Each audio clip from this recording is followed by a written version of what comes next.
if it's okay with you, why don't we get Sure. started? Yeah, I think we could go right now. Excellent. So welcome. We're really excited to share with you some 10 trends that we've discovered this year, 10 surprising trends. At least I found them, many of them surprising. I've been doing this a while. So it's been a very interesting year.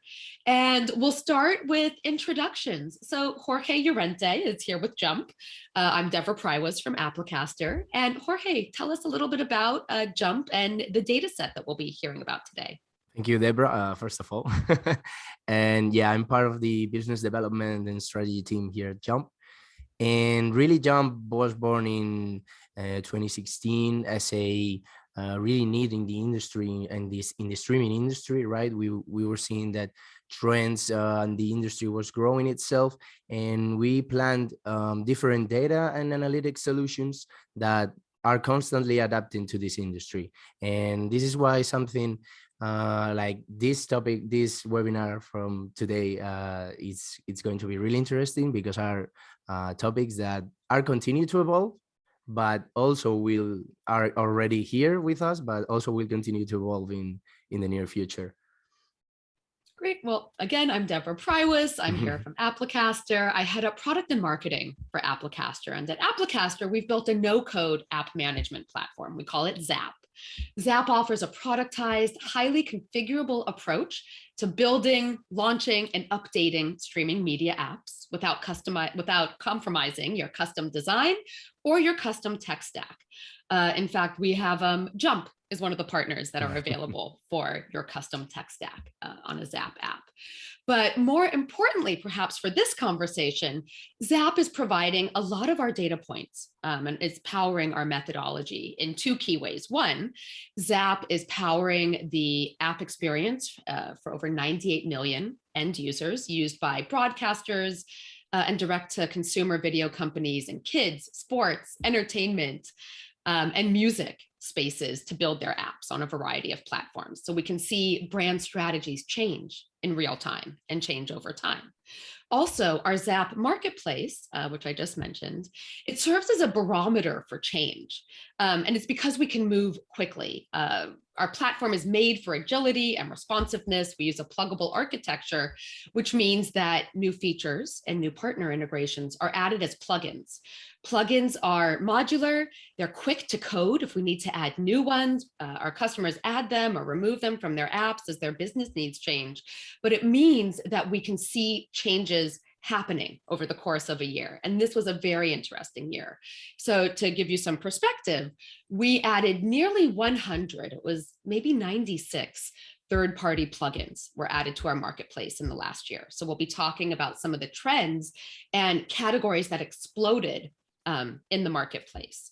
So let's move on to an overview of our 10 trends. You can see we have a slide here. These are the 10 trends that we'll be talking about. You don't need to write these down. We'll be sharing a VOD file after the fact. But there are 4 key categories that you'll see here. Big one is the growth of TV. Changes in how brands are using analytics in relationship to their streaming businesses. We'll talk about changes in launches and updating apps. And then finally, how consumption is changing. So that's enough of the overview. We'll dive into our conversation and we'll pull this back up at the end as a bit of a recap. But let's start here. So we'll start with the growth of TV, our number one trend that we've identified. There is more TV, less mobile. TV first is the new norm. If you're reading the trades, you've been reading about this for a while. And it's because viewers caught on first. Viewers drive this change, and then the media brands pivot their strategies to adjust. So just a few industry stats, this TV use, streaming on TV, whether through smart TV or connected devices, skyrocketed in 2020.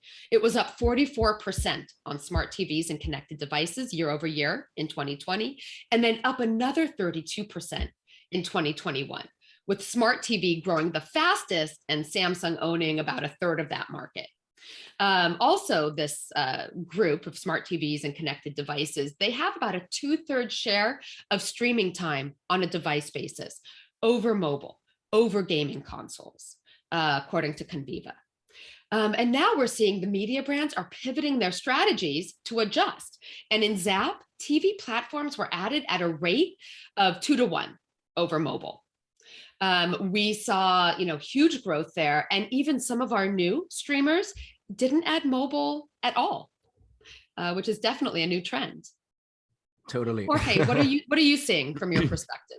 Yeah, here we at Jump, we have seen that consumers really have embraced the anywhere and anytime viewing capabilities of video streaming, right? First on their computers, then to their smartphones, and really now to their connected TVs. They've applied their similar standard, right, that the OTT services have given us. And users really expect to get the same quality of experience on it, right? And my opinion is that really the future of streaming will not only meet this expectation but exceed it. As you just mentioned, Deborah, right now we're seeing that the TV is becoming again the central hub of entertainment, right, at homes. It's really backed up with this data that you mentioned. Let's take again the example of Samsung, for example, right? They are doing very well because they are not agnostic in terms of which application is streaming the content, right? And they present a lot of the content as soon as you switch on your TV. So the user can find, I don't know, HBO, Netflix, or Prime Video, or many other platforms and TV channels right from the bat. They are trying to pack all the content on a very simple layer on top and make life easier for the subscribers. So they don't need to pay attention to how many different subscriptions or options there are on the market, right? This can be a bit heavy on the users, and they can jump directly from content in Netflix to Amazon Prime or to any other really service or channel that they want to see very, very quickly. And now that more and more companies are releasing their own OTTs and their own channels, right, inside their TV apps, mobile is getting relegated more to an out-of-home environment. So I would say we need to think right now, and Deborah, correct me if I'm wrong, that making the TV app experience as easy as possible is mandatory, right? Absolutely. And you've raised a couple of really important points just now, which is viewers have more choice than ever before.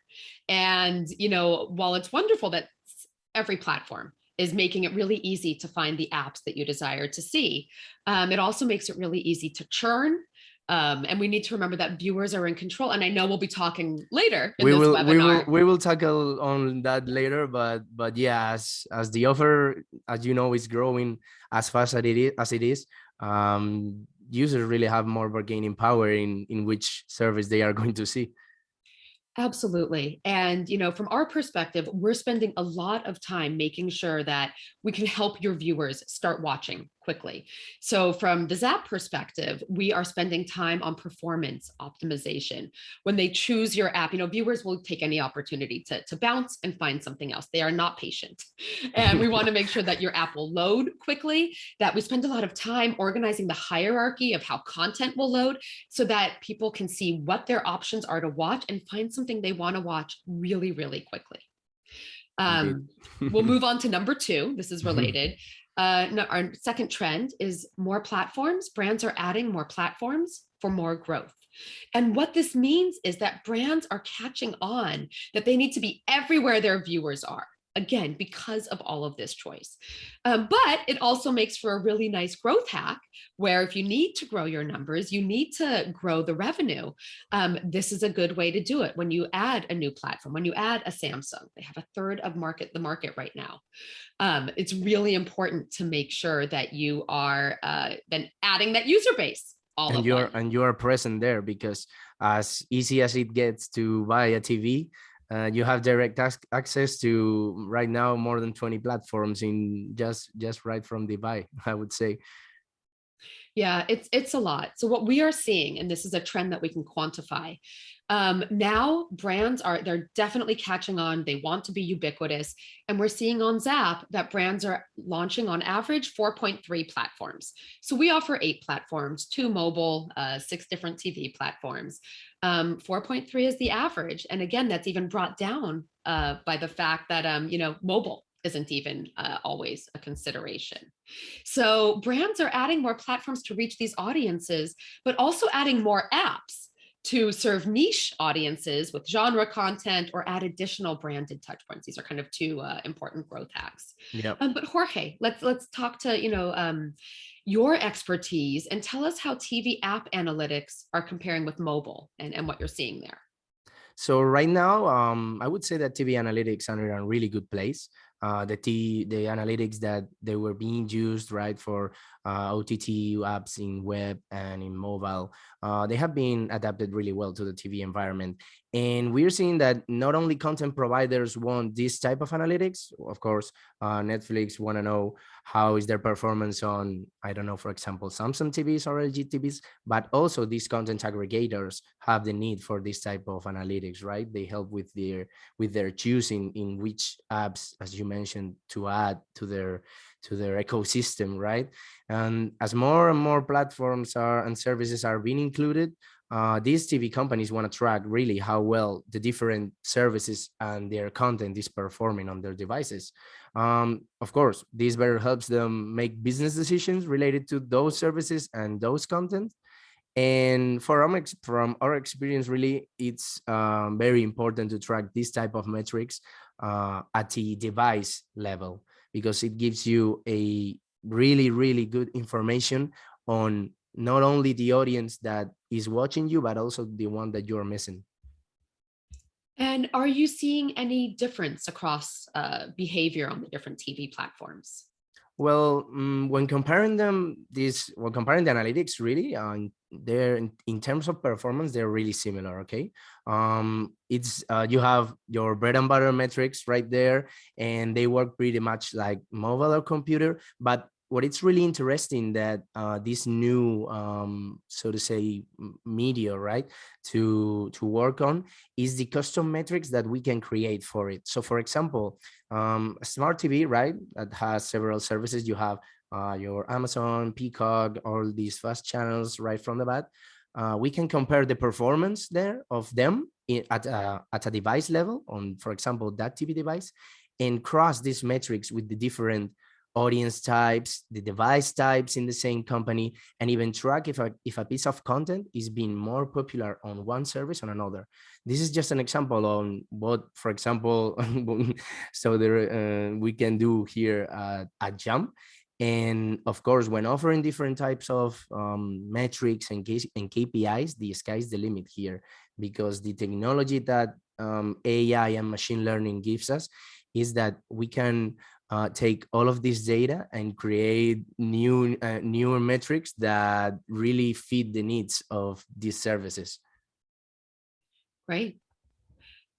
Let's also talk more about analytics. I think Yes, please.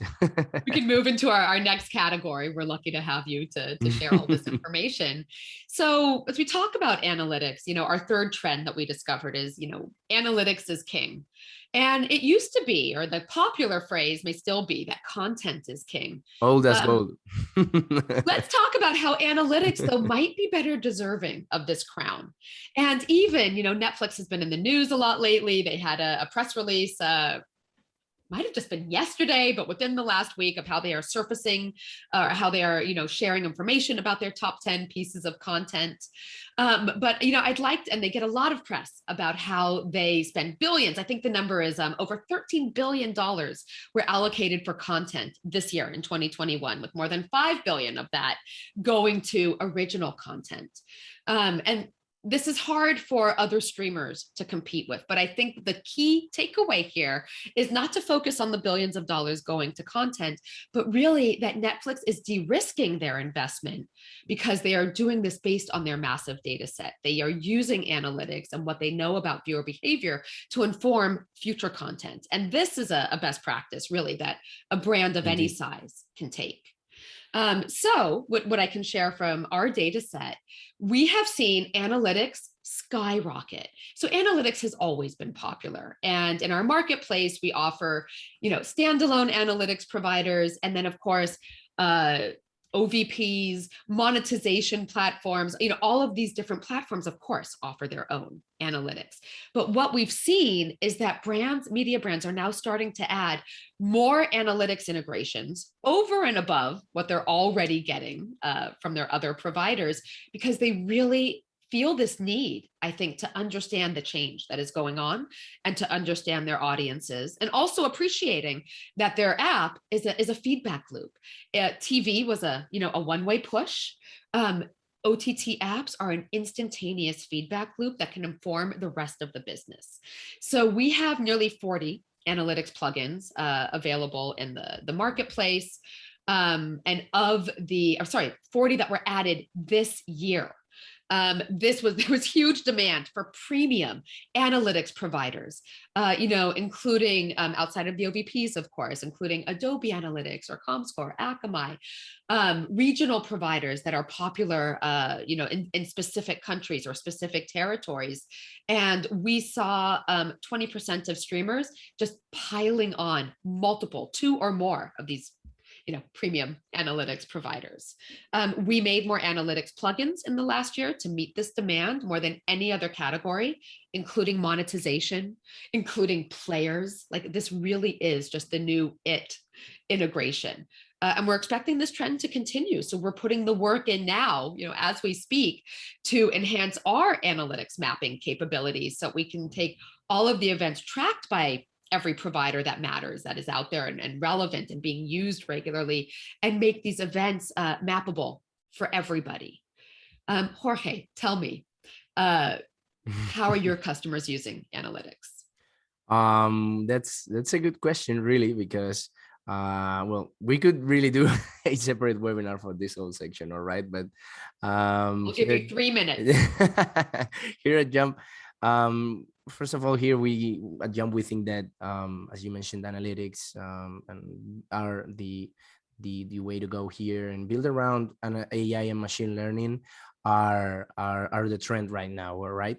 And we believe that no service right now should launch without a proper structure or plan for data analytics, because and one example that I like to say is that it's sailing out to sea, like with your nice boat, but not knowing where to go because you forgot your navigational instruments at land, right? So this example is a bit far-fetched, but it represents how useful is nowadays to have a proper analytics structure, really. To put a real example this time, let's talk, for example, how are crucial when tracking the performance of new content, right? So for example, I have my service, I just released a new piece of content, but then I don't get the results I was hoping to get. Is it because it's not a good piece of content, my audience feels disconnected with it, or I'm not recommending it properly to my audience? These are some questions that you might make yourself if you didn't have this proper data analytics structure, right? And with the data platform and the analytics platform that here at Jump we work with and our clients use, this information is really right from the bat and in a very clean and easy way to understand, right? So anyone that from the marketing business team can really have a look at it and see where are the pain points that my platform is suffering and how to attack them.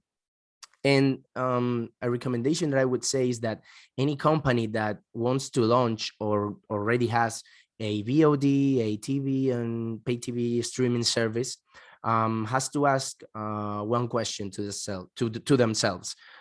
In which phase of data analytics am I? So here at Jump, we have separated really this question into 3 phases, so to say. The phase where clients or companies want to get into the data-driven journey, but don't have the structure for it.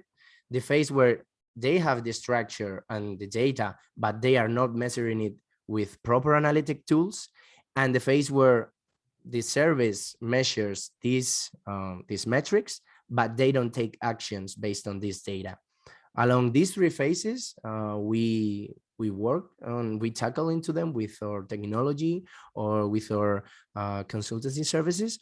And Deborah, this really directs into the point 4, that it's into the future gazing with historical data, right? So that years ago, data was used to understand what had gone on your service. And don't get me wrong, data is still used to understand, right, what is going on in your service. And it's the main focus on your analytics. But as technology grows, so the opportunities. Right now, we can use the data that really was stuck as a file in a folder and analyze it to predict future outcomes, right? We do this by using reinforcement learning algorithms that I'm sure you remember the example of the Japanese game named Go, that Google created a algorithm that a machine learned how to play, and in the end, the machine ended up beating all the pro players on that game. This is something different, but applied to, of course, predicting the outcome of the different metrics that the service is going to have based on the historical data of your audience, right? So how many users are going to enter in my service? How many are going to drop out of it? How am I able to predict trail conversion or free user to paid user conversion, sorry. And really, this enables us to step ahead and get on what's going to come with marketing and business decisions. And this is something at Jump we really advocate to be the how would it say, the state-of-the-art technology in streaming analytics. So really, you can make the best decisions out of it. So I like that you break it into 3 phases. And I'm sure that, well, actually, which phase is the most populated? Where do you see most companies landing? Yeah, it's really interesting because we have, let's divide, for example, the big players and smaller players, right? So smaller players, we have companies that are launching their own OTT this year, or they are in the previous phase of buying content and getting rights and license. This takes really a long time in order to set up the platform, really. And we see that there is difference, but not much in the size of the companies. So you have companies that even though they are big, they don't, and you would get surprised that they don't have the proper analytic tool to measure what is it going on with their service, really. But of course, we also find smaller companies that want to get into the streaming business and really don't have billions, right? Nobody's Netflix but Netflix to spend on analytics, and why analytics should cost or should be that costly, right? So I would say that usually phase 1 and phase 2, right, where companies are getting concerned into saying, I want to step in the data driven journey. And some of them that already have and capture simple data, like the playback activity or the content that the users are watching, they want a specific analytic tool in order to set boundaries and be able to create insights out of it. And for the last phase, there is not many companies really that have a proper analytic structure. And that's why, for example, we are here to help in those 3 phases of the data journey. So I know we can spend a whole webinar on this. I have one last question for you before we move on to our next trend, which is, what would be a good way for media companies to get started in crafting a data strategy? It sounds like it can quickly snowball and become very overwhelming. How can people get started? Yeah, it's as you said, it can be like a really, really tall cliff to climb up because data is no joke in terms of work that needs to be done. Some companies prefer to do it on their own, have their own do-it-yourself teams. But then again, this is something that we have identified. It's really, really costly. And the time that you spend developing this AI technology or predictive algorithms if you take, for example, 2-3 years to get to a point, that's, for example, the point that we were 3 years ago. So right now, the whole industry has evolved around you, and you are still um, back, and you're still losing in the race, so to say. So we found that an easy way to get started is, of course, having the mindset. Really, this is something really important, because of course it can be costly in the beginning, when making an investment or on something that you really don't know at first if it's something that it's going to work out for your service. um, but having the right mindset and being confident about the analytics that it will work, it's one main point, I would say, and the most important. And then again, having and finding the company that help you through that phase, and through that journey, really, and through those phases. And for example, here at Jump, we are helping in those 3 phases. We are able to help to gather data, create data structure in the platform in order to start gathering that data, analyze it through our analytics tools, and really give marketing services when creating impact with those insights that you get. Because one thing that we have is the expertise on the sector, on the industry, sorry, and because we've been built for the industry. So let me ask, and I don't mean to put you on the spot, so we can always follow up later. Okay. It's tricky. But do you have a list of starter KPIs of analytic events that people fairly new to this should make sure they're measuring? Yeah. So, well, I'm going to change your question here a bit, because it's not rather the KPIs that we are able to show, but rather the data that we need in order to show those KPIs. Right. Okay. So something that it's really important for the service is to, and we could have a guide entirely on how to capture properly data, but just to give a glimpse of it. Playback activity is something really important that works on many metrics that really give impact to your service.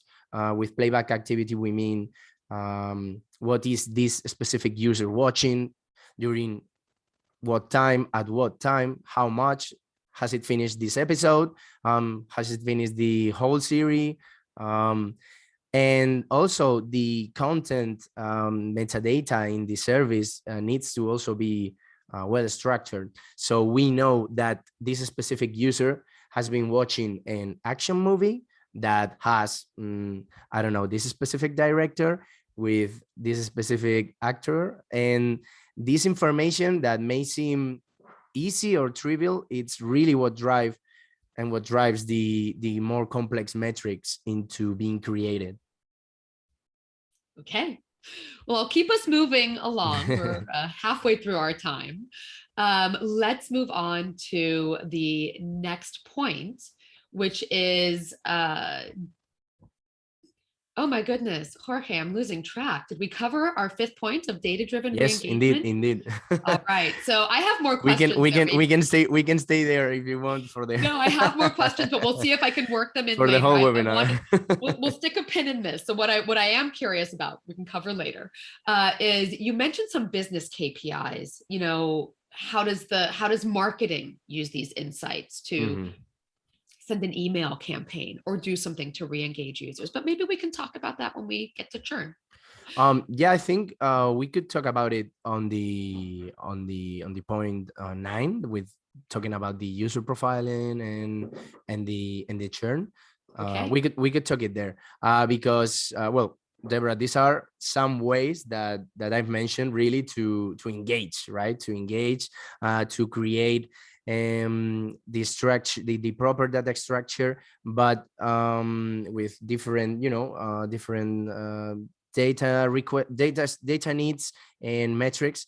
But I wanted to ask you, what are some ways to engage the user within the app itself, right? So at a app level, not rather content level, so to say. It's a great question. And it goes to show how this word engage Yeah. Can mean so many things: engage and re-engage. Totally. So I think that's a very important consideration. And it shows also the value of the holistic ecosystem and marketing mix. You need to drive people to the app, and then the app has to perform, right? It has to work seamlessly, or there are so many different touch points for people to leave and make a change. But it's also, a really wonderful place to start experimenting and understanding your users to feed into your overall strategy. So ways to make sure that people are engaging with your content. One, I think the number one KPI to consider in terms of engagement is really time to viewing. When someone opens up your app, how quickly can he or she find something they want to watch, and to make that readily accessible? So for example, very often what you'll see, good design theory is people will come in, if you have live content, maybe you put that at the top. They might be rushing to make the beginning of something that is live. If there is content that they have already self-selected into, right? They like a series or a show. If they've watched it but didn't finish, they might want to come in and resume watching that episode and pick up where they left off. And then, of course, you want to make sure that you are keeping the app fresh. You're giving them a reason to return. You're updating your content, or perhaps, as you mentioned earlier, Jorge, you were saying that content might perform differently on different devices. New content can also be new to you content, where if True. perhaps maybe you've buried content a little too deep in your app hierarchy, you might want to surface it. You might want to give it a catchy title. You can use your metadata in different ways. But what's important is to show your viewers that there is always something new and interesting and relevant to them that they want to watch. And you can do this, personalization is a big buzzword, but there are easy ways to get started in personalization. Personalization just needs it's interesting to me. And you can measure your success rate in there by measuring the time to viewing, I think is a good way to think about it. Yeah. And also the word personalization in this industry, it's so wide. we can personalize the experience, the content, the UA, even the revenue models, and we will talk about that later. And you mentioned that, for example, when a content really is for example, low on the list of contents, and you want to give it more promotion, analytics also getting there in showing specific content for specific audiences, right? Some services might think that a content is not performing, but is not performing well because any reason, but maybe it's not being recommended correctly, right? Fair point. So this also relates to our sixth trend for the year, which is app updates are accelerating. So what we have found using our Zap data set is up from last year. We're seeing in 2021, apps are getting updated, or brands are coming in and launching new updates about every 2 months.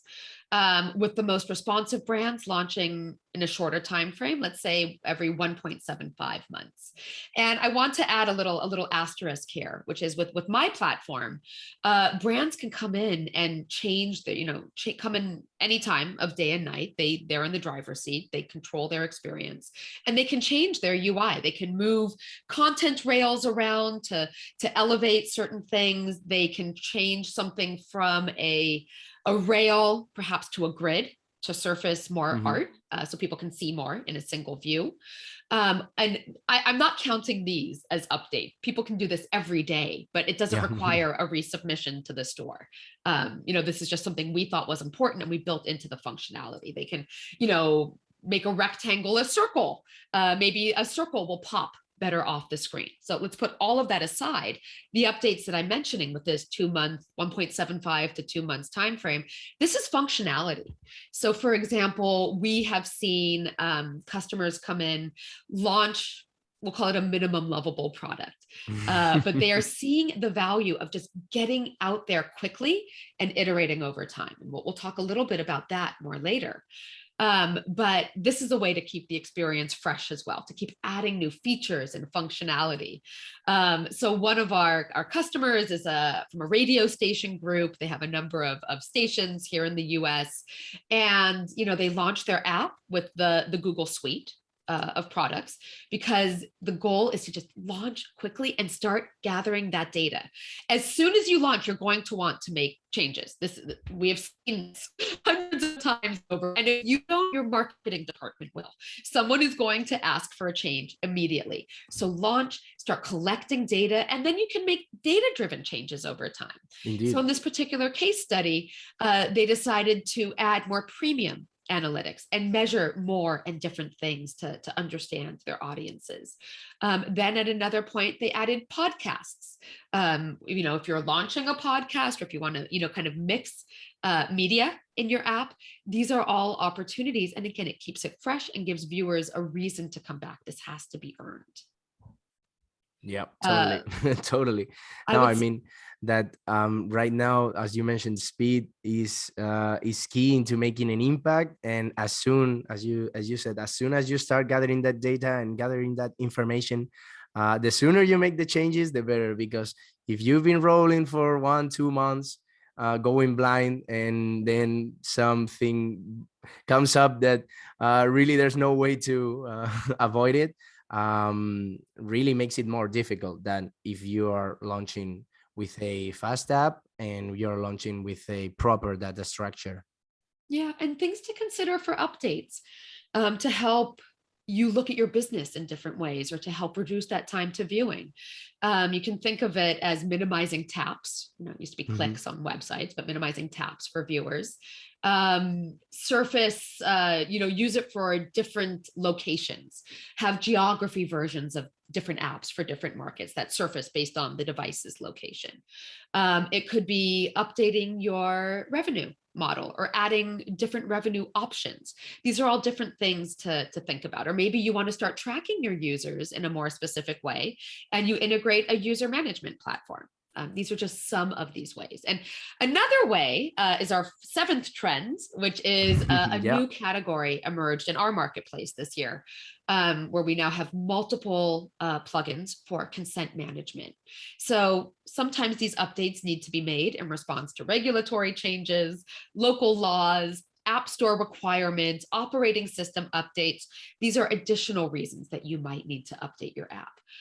For Zap, of course, we handle all the operating system updates and those requirements, so you don't need to think about it. But for consent management, that's where you do need to work with a provider. Indeed. So we added three plugins in as many months for multiple platforms, with Didomi, which is popular in Europe, OneTrust, which is a big brand, and of course, Apple's app tracking transparency. Indeed. And of course, this type of consent management, as you mentioned, Deborah, are really important right now as we start gathering more data and more precise data on users. Users need to know really in what is their data being used, right? So, for example, and this introduces us to the 8th topic, really, that is easier than ever for viewers to churn, right? Because with this data that needs to be consented by users, we are able to help with it, to keep audience in the platform, really. Great. So let's dig in here, because this is a very real problem. I think even if we look at the example of Disney Plus, I don't know if their $199 subscription starter fee is still in action, but this was something that they launched. I don't think so. Around November. Yeah. But they were struggling a bit to retain the viewers that they've acquired so quickly. And I think too, Jorge, you mentioned earlier, I made a note of it to make sure we came back to it. The business metrics that can be measured. How can people use analytics to, 1, predict and preempt and reduce that churn, and then 2, re-engage viewers who have churned?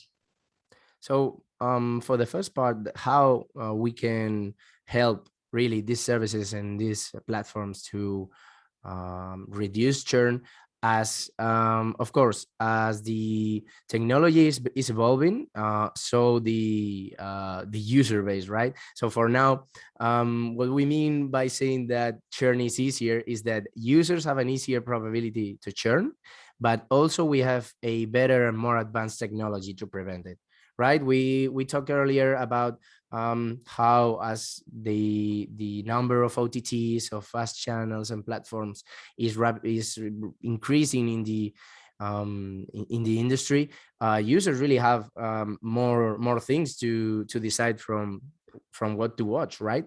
So they also have an easier time dropping from one to another. And with all these new platforms, content, and types of revenue that, of course, we will tackle on later, these users have more bargaining power. But here, Jump, we have been working on it, of course, when helping companies to reduce churn and keep retention with it. And this goes down to the analytics, the AI predictive models that helps us identify which are the main variables that in a audience base, so to say, is making that user churn. So for example, this is why earlier I said that it's really important to have a proper data structure and to capture data properly, because as precise and as clean the information can be, so the solution and the prediction for it, right? In order not to get too much technical with it, we can have all this information and analyze from an audience segment, or even at user level, to an individual, really, more personalized analysis. What are the main variables that are affecting that user to drop out of your platform? So in the past, and right now, many companies that offer churn solutions do, is that when a user cancels their payment, of course they are going to churn. I mean, it's rule of thumb, right? If I'm deleting my my credit card from the platform, it means that next month I'm not going to be in it. Of course, this is a variable that affect churn, really, that makes the audience drop from the platform. But there are some hidden variables that we don't see at first glance, and that's why we need to have the most advanced predictive AI technology there, in order to predict if maybe when seeing your audience, the type of content is affecting, right? What on why your user is dropping out of the service. So maybe this user really likes a lot drama, but on your platform there is not enough drama, so it could be a reason why is it dropping. Of course, more technical levels, like you said, Deborah, the app is buffering, the time to play, it's really not fast, and I want to see a content, but I take 1 minute just to play that content. Those are some variables that at first glance we don't see, but that's why we need to build a specific churn technology with predictive analysis to really see these variables. And once we're able to see those variables, we are able to make, and then I go to the second point of your question, we are able to make actions to prevent this, right? When releasing new content that may attract this audience that is going to drop, helping with new partners in the technical level, maybe, I don't know, all this type of decisions that can be made at a business, at a marketing level, can be made after this predictive and churn analysis. That's great. And I think, there's a whole batch where AI powered analytics can uncover so much. And then if you don't have the luxury of AI powered analytics, based on what you're saying, two key things that you have at your fingertips already, if you're a subscription service. Mm-hmm. One, you have the credit card information.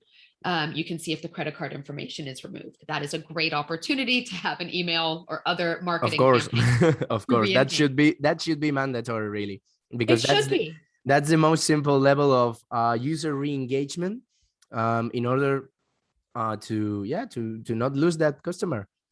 Yeah, it should be, but I don't know that it always happens. So this is low-hanging fruit and easy to do to help your business. The other, related to credit card information, if a card is about to expire, in which case that would be an unintentional churn. And this is also something that can be preempted with a reminder, so people don't lose your service that they love. You would get surprised by the amount of services that really don't do this, and these are like the most simple marketing actions that you can make in order to not to lose your audience. And we've seen it that even though your audience is churning, you can have an automatic email saying, hey, don't leave us, have a free month with us, for example. So you don't lose that customer. True. All right, we're in the home stretch. Now we are into our category of how consumption habits are changing. So we'll go to our ninth trend, which, Jorge, I'm going to throw to you. You're our expert here, but tell us about user profiling and how it is no longer a luxury. So right now, user profiling is something that I would not say, I would say mandatory when analyzing your audience, right? Because you want to know in which bucket each user drops in order to better personalize and target their user experience really to their liking, right? Millennials don't really watch linear TV as well as other generations used to. They watch streaming. Consumption habits are changing, of course, and you have to know the different groups of users that use our platform, because the better you do, the better you can offer individualized content to them. We have an example with a client that we have helped here when profiling, right, when doing this audience profiling, and then going back to the point 5, taking this data driven marketing in order to reach the audience, right? So we have had a success on a win back campaign that we launched with them, and it was a campaign for inactive users, and we had a return of a 40% of engagement just with that marketing campaign. But then again, this is built with a proper data structure and with the proper knowledge to do that, because you can't go in blind really. So segmentation is key, and this is something that we are proud of, because we're really good doing it, and we have a whole team behind it that really works on segmenting the audience and with our clients, giving the best service really, in order for the platform to know which and how are the users watching them. Absolutely. And I think, you make a really good point. I'm smiling here because so many of these, win back campaigns, things like that, these are things that marketers have been focused on for decades. And now This is not new. This is not new. It's not new, but it's new, I think, in terms of product owners thinking about it. And in a way, I'm maybe this is why Applicaster has a CPO CMO. You need you need the product is a marketing tool. You need to be in both sides of the story. Yeah. You need to be on both sides of the story. So my suggestion is for our product owners out there and people in the streaming silo, because so many companies are so siloed, talk to your marketers and think of the categories that they look at. When they are launching regular outreach campaigns, they have their segmentation, right? These are your pros on segmentation, as well as understanding engaged users, super users, less engaged, unengaged. They'll do re-engagement campaigns. They'll do nurturing to people who haven't opened an email in X number of weeks or months. And these are all tactics that can be brought over to improve your business as well. Indeed. And let's take it into the home stretch. We're talking a bit about profiling and personalization. Personalization can also be it's another word for preference. And I think, one key takeaway, Jorge, from our conversation today is even the need for specificity of language. Personalization can mean that you offer a revenue tier that is appropriate for a certain user. You offer different and new opportunities, and not only on content, but rather on the approaching structure to your audience, right? So we have several examples, like the one of the newest one, that is Netflix, that launched their free model on Kenya. That this is something that it's really interesting to see that Netflix, even though he's one of the biggest players, keeps trying things new. So why don't other services in analyzing which is the revenue model that could suit better the content that they wanna show, right? It's a fast channel, it's a freemium model, it's a trial to paid user that it's cheaper for students, maybe. I don't know. The personalization is really brought down into even these levels. And I think that is really the magic of this industry, that it's ever changing. And what you have 1 year ago, it's not the same that what we are going to have next month. Yeah, and I think one reason that brands don't do this as regularly is it's hard. It's It can hard. be really difficult, and depending on your method of app development, to make and remake the same change times as many platforms, times as many apps, can be, frankly, something you just can't afford or don't have the resources to fund. And it's also something I'm very pleased to say that Zap solves for. This is the exact approach that we took with Zap, where we want to make sure that you are not inhibited from experimenting, doing these very important experiments for the longevity and future of your business, because you don't have, all of the code bases available. Don't worry about that. In my world, these are configurations. These are toggles within Zap that can then be rolled out so that you understand, and then you can use the analytic information that follows to see how these experiments performed for you. This takes us into our revenue trend, which is hybrid revenue rules. So this is something that we've been tracking for quite a while. We not only have our user base of Zap users, but we also launched our own OTT state of OTT revenue study earlier in the year, where we tracked down almost 100 really hard to find streaming professionals to find out how they're handling and preparing for growth, and how they are managing their revenue, and what revenue models are tops for them. And what we learned, which was not surprising, is that they're planning for change. Nobody predicts a pandemic and lockdowns. Now people are doing a better job of planning for change and knowing that they'll be making changes. And these I think, are important things to consider. Again, however you make and manage and update your apps, plan for change at the get-go. Consider that flexibility so that you're able to do it more seamlessly. And what we've seen is that advertising is far and away the most used revenue model. But 80% of the time, advertising is used in conjunction with another revenue model. And there are a number of ways to do this. You can have the same multiple revenue models available in an app. You can have different pricing tiers with different service offerings. You might have a free app because it's easy for people to get started, start engaging with you, fall in love with you.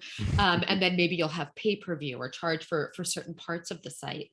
And we've also seen just an industry analyses. We like to do an OTT roundup every now and then by vertical. Television networks and sports brands especially are really good at sometimes even launching multiple apps with different revenue models. And then, of course, here in the States, TV everywhere for cable providers is also a consideration that affects it. But in bringing this back to Zap and our proprietary data set, we saw that 11% of our subscription-based apps added advertising into the mix in this last year. We expect this number to grow. But also, you're limited only by your own creativity. So Jorge, you were mentioning maybe you have a student tier. Yeah, of course. This is something that as you said, is limited by your creativity. If you want to have maybe let's say a reward store that gives you that when watching content, it gives you a viral currency, and this gives you access to, I don't know, live events, for example, or as you said, the combination of ABOT plus SBOT plus freemium. All these type of combinations are really up to imagination, and it's the beauty really on streaming, that it can be as ever changing as you want to be. Yeah, we encourage people to experiment here. When we launched our study, 19 different revenue combinations came back to us, including merch sales, sponsorships. Really, sky's the limit. So we just want to put that out there so people keep experimenting. Yeah. And now we are nearly out of time. We did have some questions come through. One is, let's see, they're in a couple of different places here in Zoom. We have one in the Q&A here. That's an easy one to find. How can you attract user attention while it is overcrowded by inputs from different OTT players? Which is the core feature from a product perspective that can help an OTT player to differentiate from other competitors, and who used it in the best way? So I think that this is really interesting. That's a really complete question. It's a really complete question, and really it has so many different parts. So first, you need to gain someone's attention to even download your app and use it.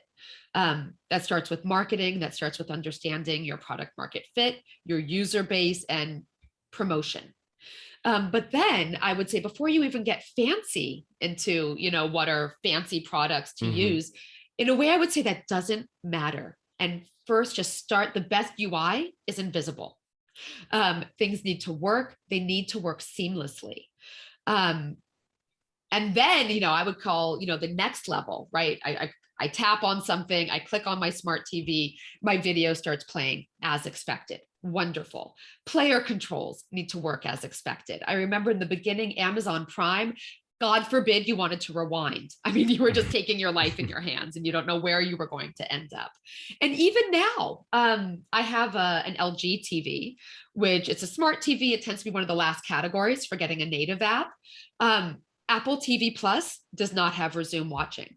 So if I pause for too long, that is something that it should really be. I don't know that which all services really do need to have. For example, the continue watching.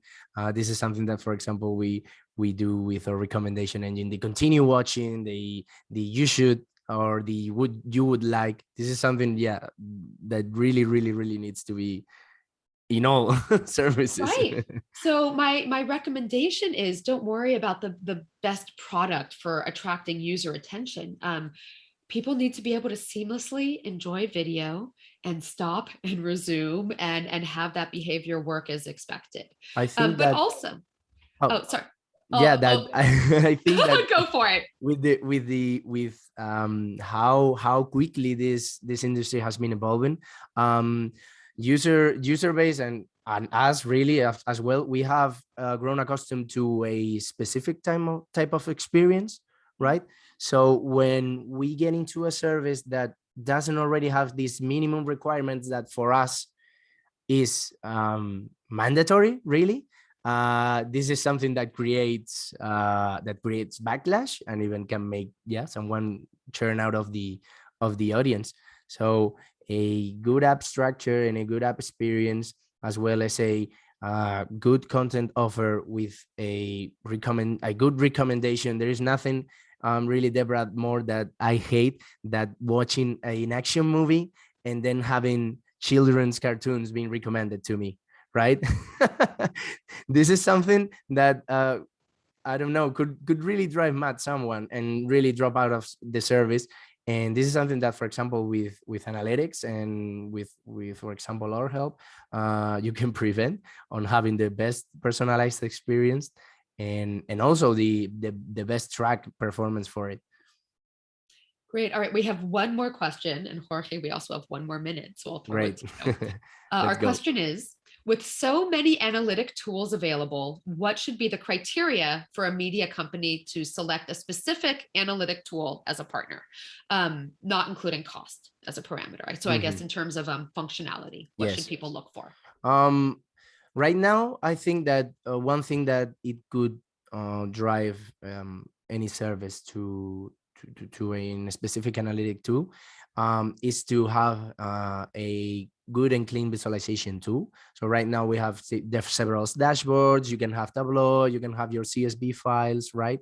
And really need the help from both teams just to get the information to an insight level with a what we call holistic view of your service, when you can directly access or web page in the analytics platform part, and you can see the different metrics on content, on user acquisition, activity, all of this type of of metrics really that are useful for the service.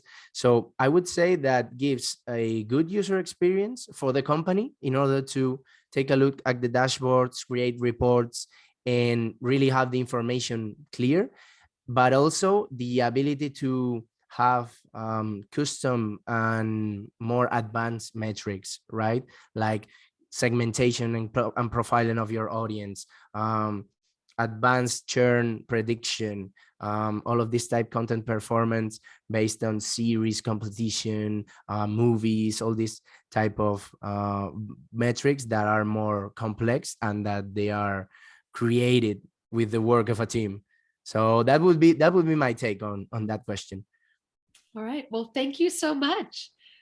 We have filled our hour, so I Yeah, think that was great.